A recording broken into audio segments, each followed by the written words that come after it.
কি গো, গ্যাস মোছামুছি শুরু করে দিয়েছো? রাতে রান্না কি হয়ে গেল নাকি? কি রান্না করলে?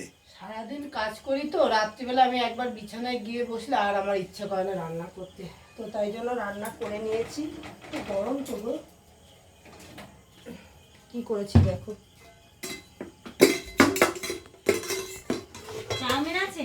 ওই যে আছে, দিচ্ছি, দাঁড়াও একটু। এখানে করেছি আলু দিয়ে, টমেটো দিয়ে, পেঁয়াজ দিয়ে, ধনেপাতা দিয়ে একটা তরকারি করেছি। দেখতে পাচ্ছ কি সুন্দর হয়েছে, লাল লাল করে করেছি।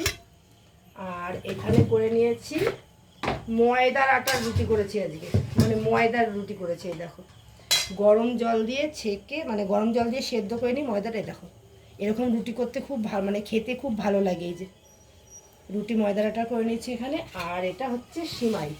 সিমাই রান্না করো, সিমাই রান্না করো, পাগল করে দিয়েছিল কিন্তু খাচ্ছে না। দেখো এটা আমি আজকে আবার দুধ দিয়ে জাল দিয়েছি, এই যে নাহলে নষ্ট হয়ে যাবে, গরম পড়ে গেছে। তো এই হচ্ছে আজকে রাতের আমাদের খাওয়া দাওয়া হবে। ময়দার আটার রুটি, তরকারি, আর সাথে হচ্ছে সিমাই পায়েস।